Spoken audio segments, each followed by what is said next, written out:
What up, everybody? It's your boy Chris Rush, coming to you. Hey, I wanted to, a long time ago I said I was going to make 7 videos talking about the 7 strategies to ending abortion.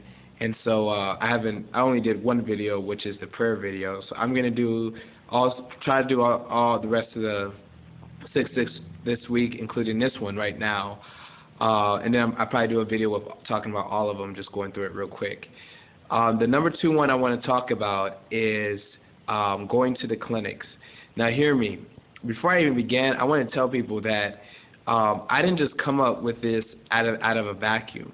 The Lord has been working on me regarding abortion for the last 2 years.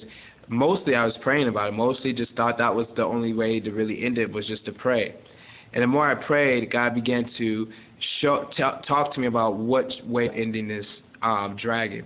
Now, not more than praying, then I started analyzing, looking at the pro-life ministries, looking at abolition ministries, went on a 40-day fast about it, prayed weekly about it. So I've come out of a place of actually seeking God's heart truly to figure out how can this be finally done. Now, I'm not interested in fighting this for another 10 years, beloved. I'm interested in it being done. And so here is way number 2, is going to the abortion clinics. Going to the abortion clinics, I think I saw AJ call it the final line. It's one of the final lines that you're able to reach and save a life at the abortion mills. Okay, going to the abortion clinic is extremely important because you actually, if we claim that we have a heart to end abortion, we should go to the place they're actually killing children at. And this isn't, I think just like everyone's called to pray in abortion, I think everyone's called to actually go there if you have that, if you're physically capable of going. Obviously, if you can't get up and go, you can't go. But why? Because your neighbor is about to be murdered. If your neighbor run the doorbell and said, hey, the neighbor across the street is about to be taken to go get killed to a building, or like that neighbor said, hey, my kid was kidnapped and they're about to kill him at this place, would you come with me to stop him? You wouldn't necessarily have to think too much for it to be a call. Your neighbor is about to be murdered.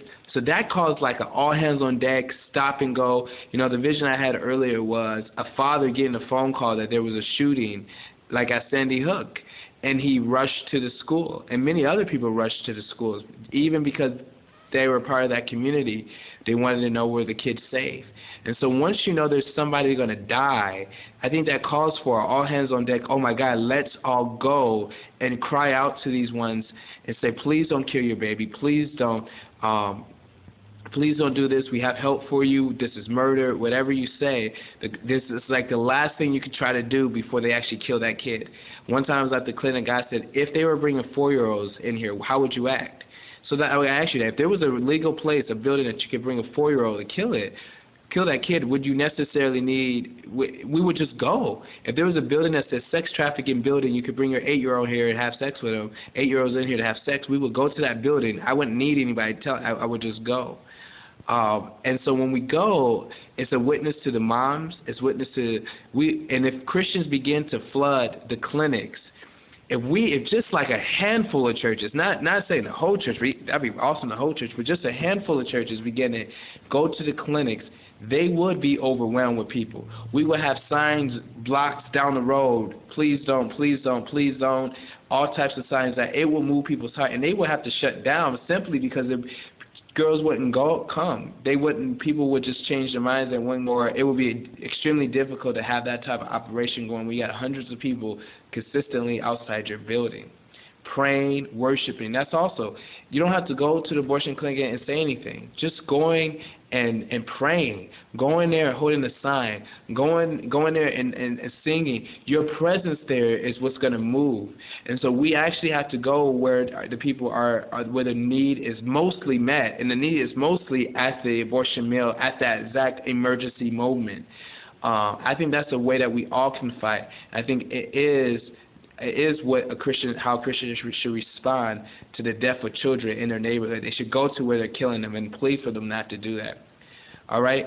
And so that's step number 2. First one is prayer intercession. Everyone should be praying about this, going to prayer meetings, praying at your church about this. Second one is going to the clinics. I think we all are capable of doing that.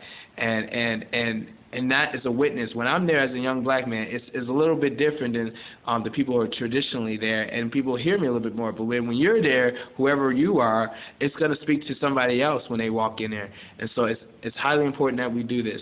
This is step number 2, strategy number 2, going to the clinics. I find it extremely important. And I did say this earlier. Let me check my time. Oh, that's about it. All right, all hands on deck, Chris Rush, Mayor Whoville. Let's do this thing. Come out to the clinics. I go every week. You come out with me for the start, and then you can start going on your own later on. But if we cannot ignore the children who are in need today. We have to be there for them if we're capable.